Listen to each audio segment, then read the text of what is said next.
Ladies and gentlemen, welcome to today's show. Thank you all for tuning in today. I am your host, Matt Morris. We are live right now on Rumble and on YouTube. Matt Morris TV is the name of the channel. Please make sure to like and subscribe. Folks, it is Tuesday, October 14th. Today, we have a very special show. We're going to do something a little bit different. Today, we're going to do something that we normally don't do. You see, today, we are actually going to be taking a look. We're going to be deep diving. Today's big talking point coming from the radical progressive left, coming from the far left. You see, right this very moment, almost every single Democrat, left-leaning individual, influencer, media outlet, they are all covering one specific story, which is what we are going to be talking about today as well. And that story is, just a couple hours ago, 2-3 hours ago, in fact, Politico, which is a left-leaning magazine, journal, website, Politico.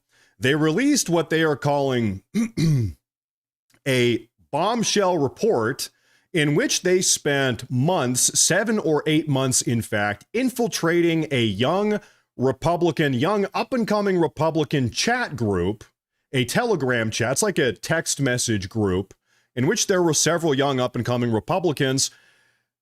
Politico cataloged everything these young Republicans were saying, and guess what, Mitch? Much to maybe no one's surprise, these young 20-something, some of them late teens, they were saying some inappropriate words. And so, of course, the Democrats, the far left, they all want all of us over here on the right to be clutching our pearls, freaking out, having a meltdown, as they currently are. And really the reason why they want us to have this reaction is because what they want most is to perpetuate. You guys have heard of it. It's called cancel culture. You might have noticed cancel culture isn't really doing so well these days. We kind of got over it.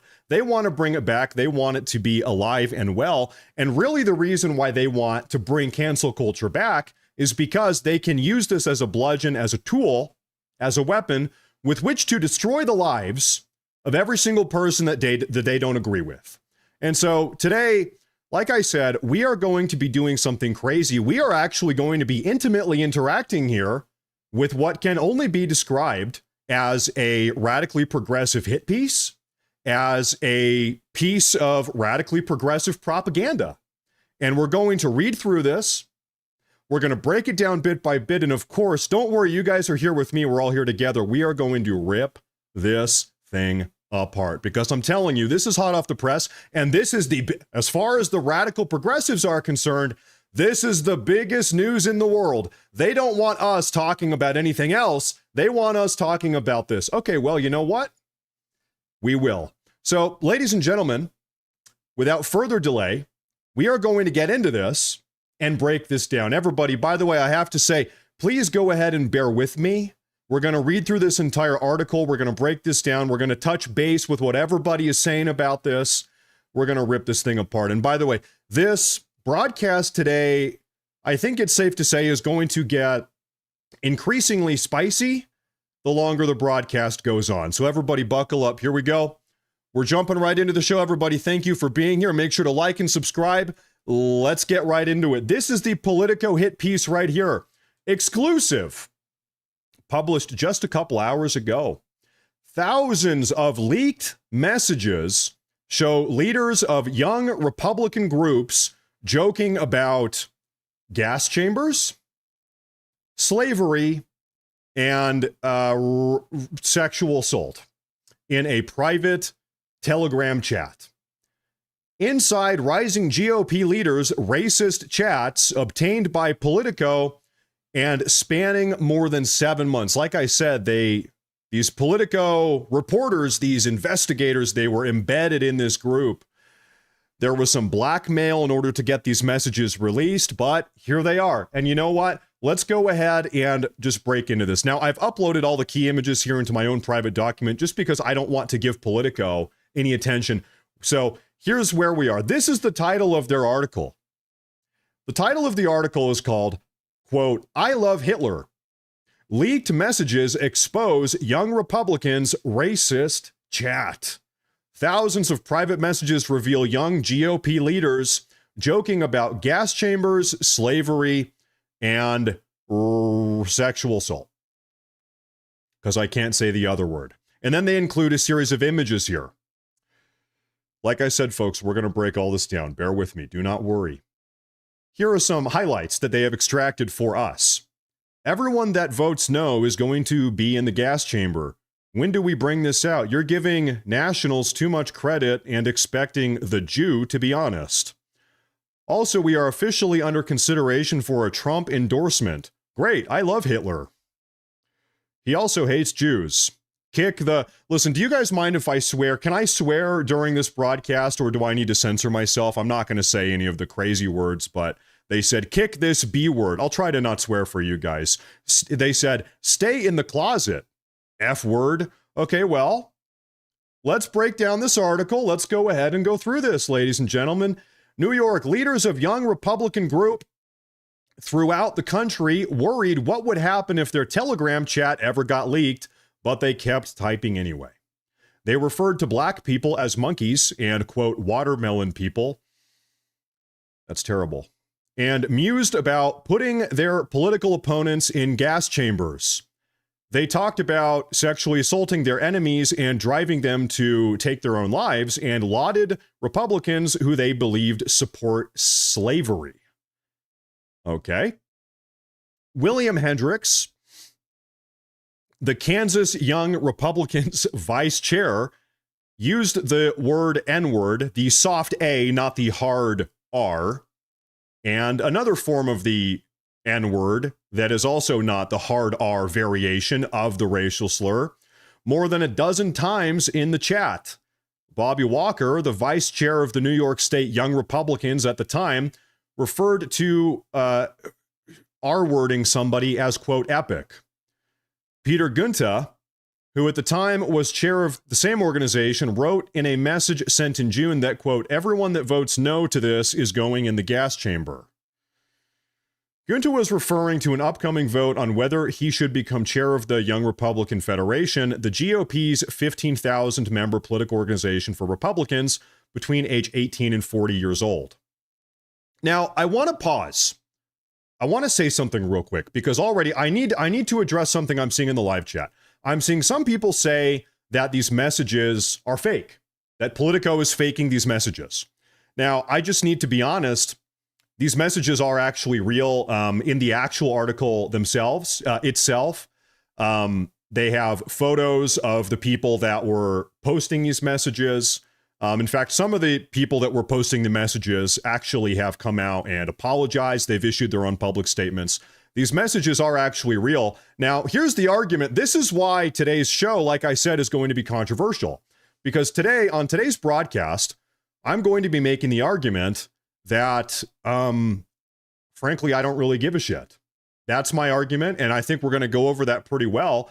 But the messages are real. I just don't really care. And I'll give you a little bit of a tease here before we continue breaking down this entire dynamic, which we are being told we need to really care about. Listen, as a little bit of a preface or a forward, before we get into all of this, I'm just going to say, if the far left wants us on the right to police our speech, perhaps they should consider policing their violence. In this country, we don't exactly have a problem of young right-wing conservatives going around killing people, attacking people, blowing things up, assassinating their political opposition.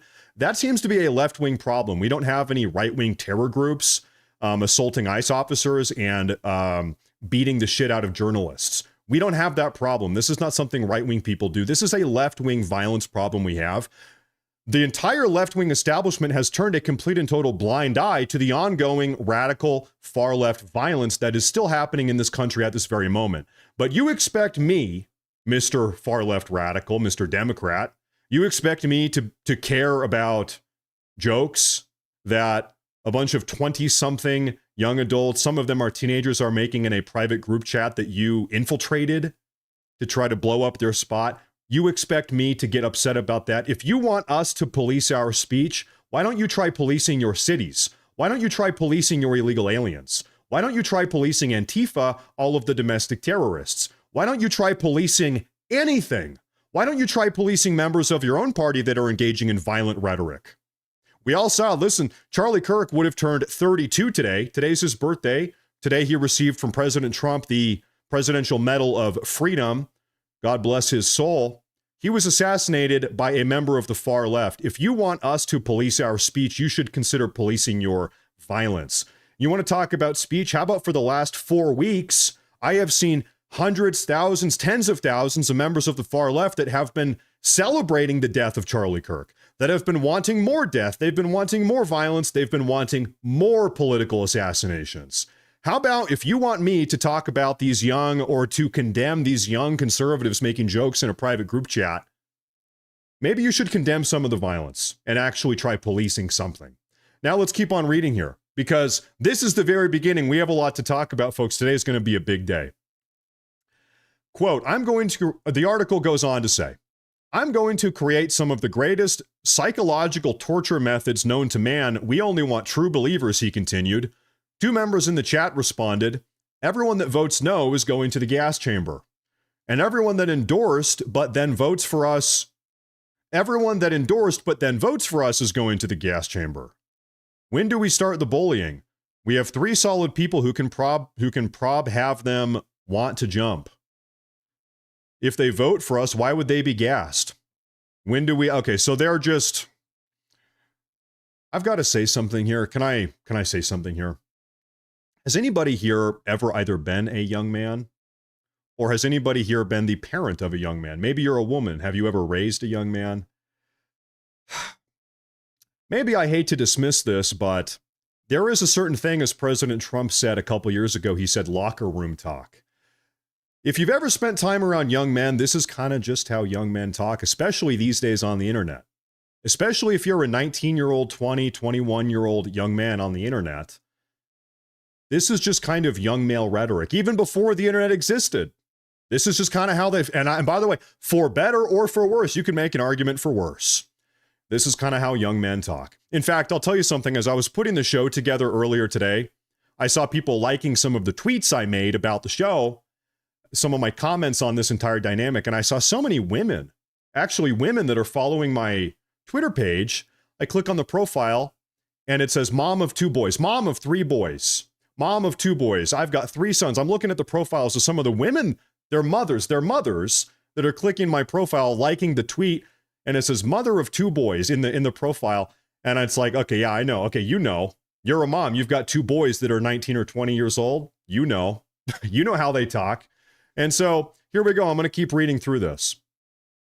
The exchange is part of a trove of Telegram chats obtained by Politico spanning more than 7 months of messages among young Republican leaders in New York, Kansas, Arizona, and Vermont. The chat offers an unfiltered look at how a new generation of GOP activists talk when they think no one is listening.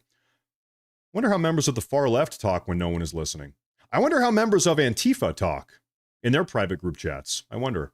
Because we know how they behave in public. I wonder what they're saying in their private group chats, all these members of the far left. Curious.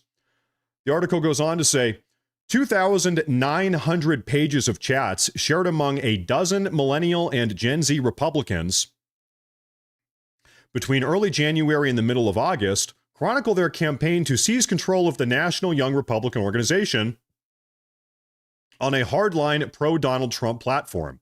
Many of the chat members already work inside the government or party politics, and one serves as a state senator. I mean, hell, I've seen how these members of the far left talk on Reddit. I'm expected to be mad and super frustrated or upset over this. And listen, this is an infiltrated private chat amongst young conservatives. I've seen how the left talks on Reddit. In fact, I've looked at Reddit. I've seen Redditors talking about trying to kill me.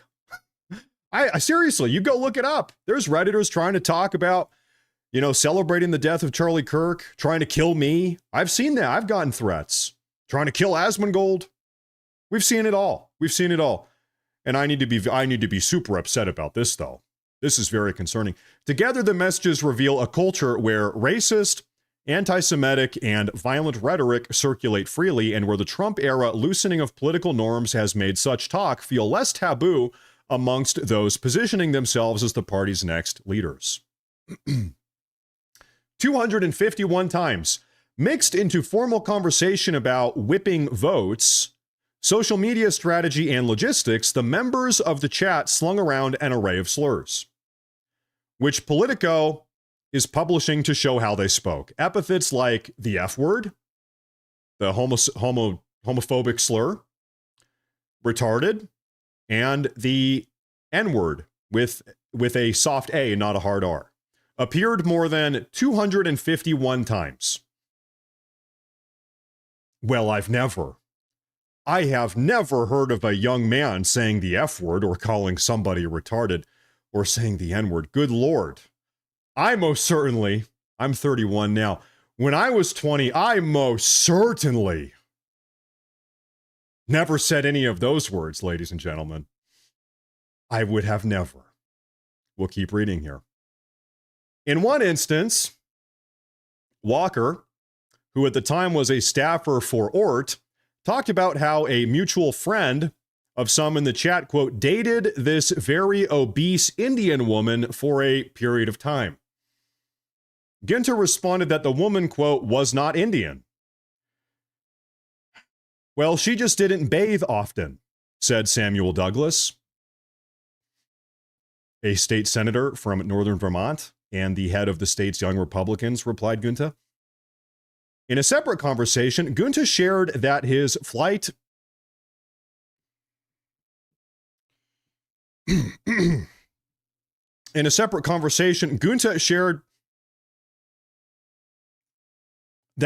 to Charleston, South Carolina, landed safely. I'm sorry, there's something in my eye. I apologize. I apologize, everybody. Then he offered some advice for his fellow Young Republicans. If your pilot is a she and she looks 10 shades darker than someone from Sicily, just end the flight there. Scream the no-no word. These conversations are incredibly reprehensible. I cannot believe that these young men would be posting this. The article goes on to write,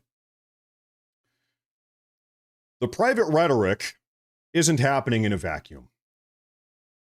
It comes amid a widespread coarsening of the broader political discourse and as incendiary and racially offensive tropes from the right become increasingly common in public debate. Now, I want to add something in here. I'm 31. Maybe I had a unique experience because you folks know that I am from the Portland, Oregon area. For a time, I went to Portland Public Schools. I went to university in Portland, Oregon. This is the most progressive place in the entire nation. I have spent, frankly, my entire adult life as a white man being blamed for everything. I was taught up until I was 22 or 23, whenever I was done with university, I was taught for my entire life that I, as a white man, am responsible for every single terrible thing throughout all of human history. That I, as a white man, I'm effectively Satan incarnate. I am irredeemably demonic, and that I have ancestral and generational guilt just by nature of being born a white man. I'm just gonna be honest here. I don't really have much sympathy when other people are having jokes made about them or other groups. Listen, I'm kind of fresh out. I'm fresh out of shits to give. I just kind of don't care a whole lot. Okay, so what? Deal with it. Hey, welcome to my life. Hey, someone's making a joke, a racial stereotype. Guess what? I was taught that I was Satan. So you were hearing a joke about burritos or being a stinky foreigner. Yeah, I guess you're just going to have to deal with that. Whatever. Don't exactly care. We'll continue reading. Last month, Trump posted an artificial intelligence generated video that showed House Minority Leader Hakeem Jeffries in a sombrero beside Minority Leader Chuck Schumer, whose fabricated remarks were about trading free healthcare for immigrant votes. A false, long-running GOP trope. By the way, that's not a false trope. That actually is reality. That is what they are doing. That is literally what they are doing. That is not a false trope. And also, for the record, it was a funny video. I laughed. The sombrero meme has been widely used to mock Democrats as the government shutdown wears on. Now, we have some older members in the audience. I mean, hell, I'm old enough to remember this. Quite literally, every single comedy movie ever made prior to the year 2012 had a bunch of these words and a bunch of these jokes and racial stereotypes and tropes in them. So just to put this into perspective, like, trust me, go back and watch any single Adam Sandler movie, or I can't think of any other comedians. Go watch any comedy movie that was put out in 2009 or 2005 or 2000. Go watch Anchorman. Go watch whatever. All of these movies are going to have the same type of jokes and the same type of words. This is comedy up until 2012, at which point the entire country was flipped on its head. And so, just for the record here, we are now in 2025 in the business of destroying young adults' lives because they have the same sense of humor that literally the entire nation had 12 years ago. Really? Yeah. We're not doing that. Yeah, give me a break. How about no? How about no? How about no? In his 2024 campaign, Trump spread false reports of Haitian migrants eating pets, and at one of his rallies, welcomed comedian Tony Hinchcliffe, who called Puerto Rico a, quote, floating island of garbage, and joked about black people carving watermelons on Halloween. Wow, that's just terrible. Whoa, hey, that's super not funny. That's totally not funny. Okay, listen, yeah, wow, we need to destroy the lives of these young individuals. We need to destroy the lives of these young 20-something conservatives. In fact, we should deport them right out of the country. It's unbelievable. So, folks, this is what these individuals said. This is what these young conservatives are now in trouble for saying, making these types of jokes. So, in response to this is the organization at hand that we are talking about today. It is called the Young Republicans National Group, and they have released an official statement. The official statement says this: we are appalled by the vile and inexcusable language revealed in the Politico article published today. Such behavior is disgraceful, unbecoming of any Republican, and stands in direct opposition to the values our movement represents. Those involved must immediately resign from all positions within their state and local young Republican organizations. We must hold ourselves to the highest standard of integrity, respect, and professionalism. So we are kicking these young conservatives to the curb. We're ostracizing them. We are publicly destroying their lives because they had the audacity to make jokes in 2025 that everybody was making in 2012. The jokes they made today were, sorry, they were 13 years too late. You should have made those jokes in 2012, kids. You had the audacity to make those very same jokes in 2025. Now your lives are ruined. Sorry. This is absolutely insane. This is absolutely insane. They've been kicked to the curb by the board of directors of the Young Republican Federation.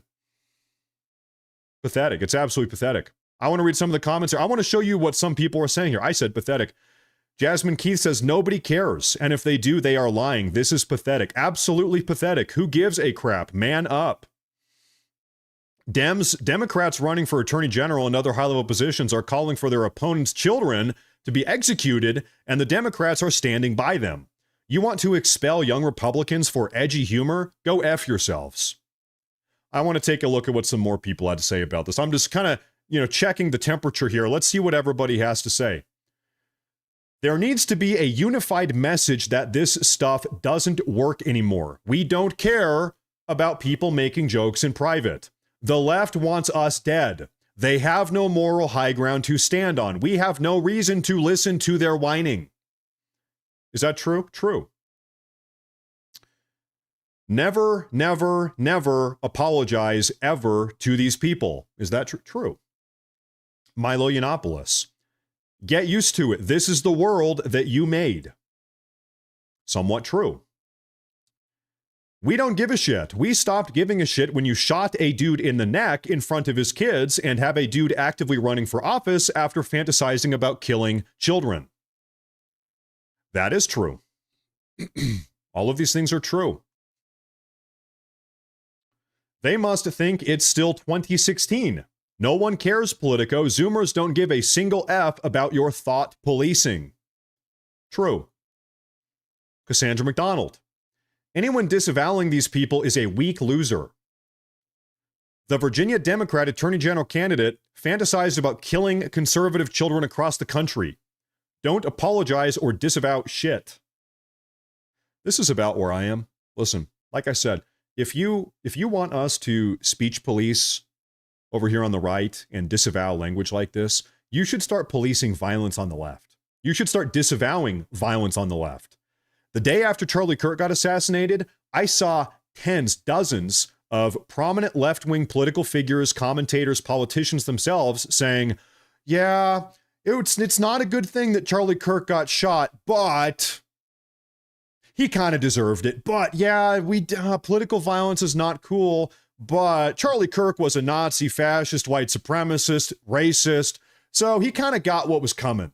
I saw a lot of that. I saw a lot of disavowing, conditional. I saw a lot of conditioned disavowing from the senior ranking members of the Democratic Party, and then just your random leftists, your random Democrats, random people. I saw a lot of people celebrating it. Did you? I see people celebrating it still to this day. Today, President Trump gave Erica Kirk the Medal of Freedom for her deceased husband, Charlie Kirk. Today would have been his 32nd birthday. Rest in peace. Today of all days, I have seen people on the far left celebrating once again Charlie Kirk's assassination. So on the day that these people are still celebrating Charlie Kirk's assassination, you also at the same time expect me to disavow a bunch of edgy 21-year-olds? Really? Making jokes that everybody made 15 years ago? Really? I'm not going to do that. I'm not doing that. I'm not going to do that. James Kluge says, Politico discovers that young men still talk like they're in a Call of Duty Modern Warfare lobby. Yeah. This is how young men talk. Full disclosure, everybody, we've got almost 20,000 people here. When I was 20, you know what kind of words I was saying? You know what type of jokes I was making? You know the type of words I was saying? These type of words. These type of jokes. That was me when I was 20. I'm a young man. I'm a millennial. I grew up on the internet. Didn't have a lot of parental oversight on the internet because my parents didn't really know how the internet worked. Young man, millennial, young 31-year-old guy. I grew up in these video game chat rooms on all the forums. I said all of these words when I was their age. How in the hell can we condemn this? I would bet that everybody here has said these words when they were young, at least almost everybody. That's just kind of the way that it goes for young men these days, growing up on the internet. And to pretend otherwise, to clutch our pearls, is just absolute insanity. This guy says, who gives a shit? DC Drano, Big County says, Jay Jones, the Democrat running for Attorney General in Virginia, texted that he wanted to murder people. Like, actually murder them. And this is true. We've all heard about this story for about a week and a half or 2 weeks now. We have all heard this story. And by the way, he is still a candidate for Attorney General of Virginia. He has still not dropped out. In fact, not a single other senior ranking Democrat in the country. You've got Democrat senators that are still endorsing this guy that have not retracted their endorsements. They said, yeah, we know. Yeah, he threatened to kill a bunch of conservative kids, but, you know, he probably didn't mean it. It's just not that big of a deal. So, sorry, I'm not going to do this. This one says, no one cares. Shrieking racist doesn't work like it did 10 years ago. This individual says, now do the Antifa group chats. Take a look at the Antifa group chats. Yeah, I would love to. I wonder how violent those group chats are. I'd be curious. By the way, Vice President J.D. Vance himself chimes in on this entire situation just now, 25 minutes ago. J.D. Vance.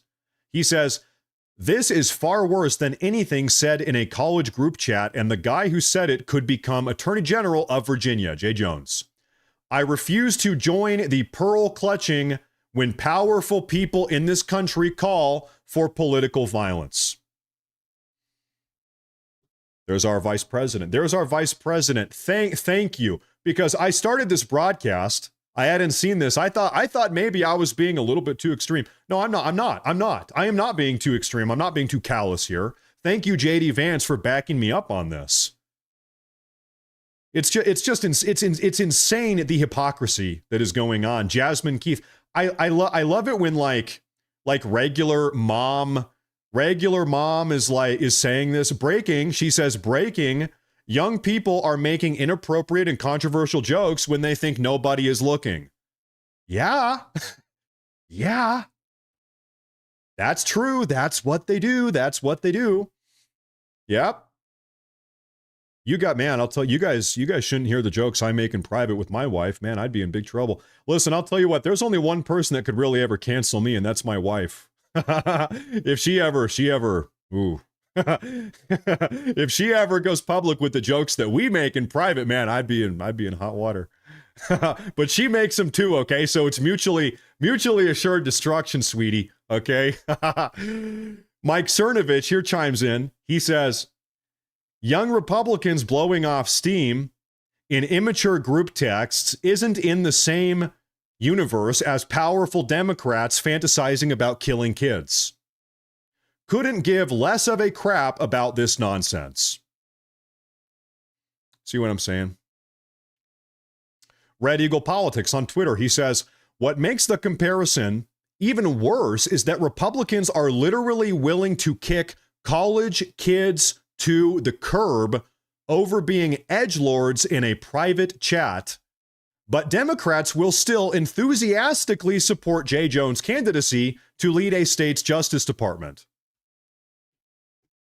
Like I said, the hypocrisy is absolutely astounding. You know whose video I'm excited for tomorrow? We all know Liberal Hive Mind. I cannot wait for Liberal Hive Mind, one of my favorite YouTubers. He's a good friend of mine, to make a video about this tomorrow afternoon, because he is going to shine a light on the abundant hypocrisy of the left, which is what he does best. I'm waiting for the video. Now, I thought it was fitting to bring this up today. He would have turned 32. Is a gentleman, his name is Charlie Kirk. This is what he said about 3.5 years ago. Charlie Kirk said himself, the left has never played by our rules. Only we play by our rules. Our rules are what keeps our side from winning. He said, our rules are what keeps us from winning. We either want to win or we will lose under some delusion that the rules mean anything at all. This is Charlie Kirk 3.5 years ago. Charlie Kirk is saying, listen, Republicans, we need to stop neutering ourselves. Listen, Republicans, we need to play to win. We need to stop playing by the rules that the radical left has built for us, that they don't even follow themselves. And you know what? Absolutely true. Absolutely true. We need to stop castrating ourselves. It's 100% true. We just kicked young, up-and-coming, bright, intelligent, young conservatives, 20-somethings, to the curb. Meanwhile, for making just innocuous and totally benign jokes, edgy jokes, as 20-somethings do. Meanwhile, the Democrats are still tooth and nail defending an attorney general nominee in the state of Virginia. He might win the damn thing. Who just a couple weeks ago, his messages got posted publicly. He was advocating for the death, for the murder, the brutal murder of young conservative children because they might grow up to be fascists. And the Democrats are still defending this person. So I'm just sick of the hypocrisy. I wanted to go live today and really talk about this entire situation because I see right now everyone on the far left is expecting us to get mad about it. I frankly don't care. I don't care. I really don't care about this at all. Here's my big point. You know, if I can just be honest and blunt here, young men and women in this country have every single reason in the world to kick off the chains of civility and polite discourse. If I'm honest, I think they've got every right to be a little bit edgy and make jokes like this. In fact, there was a guy, you're looking at him right now, Charlie Kirk, who dedicated his life to civility and polite discourse with the left. And they shot him in the neck. They killed him. These freaks that are telling us to moderate our language killed Charlie Kirk a month ago, and they have continued to celebrate it to this very day, even begging for more death. Then the far left, after celebrating the death of Charlie Kirk, went on to, as we've talked about today, unabashedly support Virginia State Attorney General candidate. His name is Jay Jones. We've talked about him a lot today, who recently had his own private conversations leaked to the public, in which he was caught explicitly calling for the death and murder of Republican children nationwide because they might grow up to be fascists, which is totally insane. Let's be real here for a second. The young men and women of this country who we are talking about today, they are the topic at hand here, they have frankly had their entire futures stolen from them by a bunch of rootless, Marxist, radically progressive globalists. They are being replaced by never-ending waves of illegal aliens.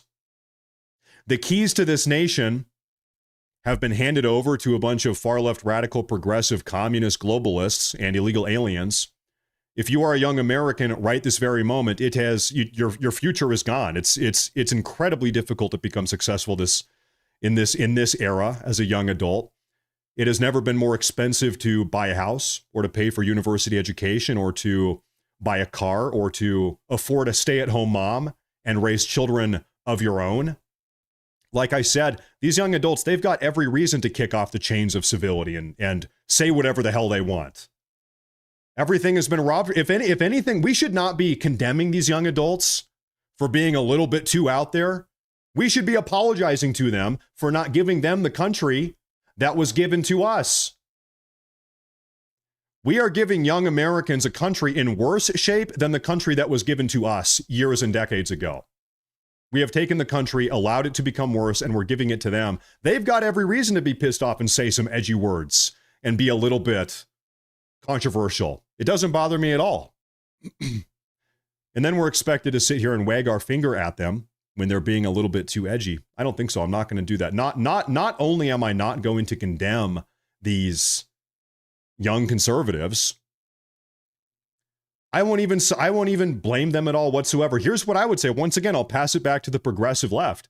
If you want us to police our speech over here on the right, if you want us to condemn speech, they ought to condemn violence. If you want us to police speech, you should police violence. Still to this day, there are far-left domestic terrorists marching in the streets of Chicago and Portland and God knows where else. Nobody is condemning it. In fact, they're saying, it's not really that big of a deal. Still to this day, sanctuary cities and sanctuary states are aiding and abetting radical illegal aliens, many of which are also narco-terrorists. They're not condemning that. They're still offering taxpayer-funded support for them. Listen, young Americans, this generation, they've got every single reason to be pissed off and be edgy and be controversial. I will not condemn it at all one single bit, which is what the left wants us to do. I think collectively over here on the right, we have to stop playing by their rules. We have to stop playing their games, okay? Because this is the reality. Every single time that they point a finger at us, they've got, 3, if you count the thumb, 4 fingers pointing back at them, okay? Every single thing that they could possibly accuse us of doing, they have done 100-fold. We need to stop buckling to them. We need to stand up and say, listen, if you want us to clean our house, which is 1/100th as dirty as your house, you better start cleaning your house first. Worry about your house before you worry about our house. That's what I would say, okay? So, ladies and gentlemen, that really is the show. That's the big takeaway of the day. I just wanted to get out here and address this entire story because it is ridiculous. It is hypocritical. It's perhaps one of the most hypocritical things I've seen from the progressive left in a very long time, which is really saying a lot. I want to say thank you, everybody, very much for tuning in today. That is going to be a wrap for the news segment of the show. Now what I want to do is go ahead and pull up some super chats and go through the super chats and see what you guys have to say. So one moment here, I'm going to pull these up.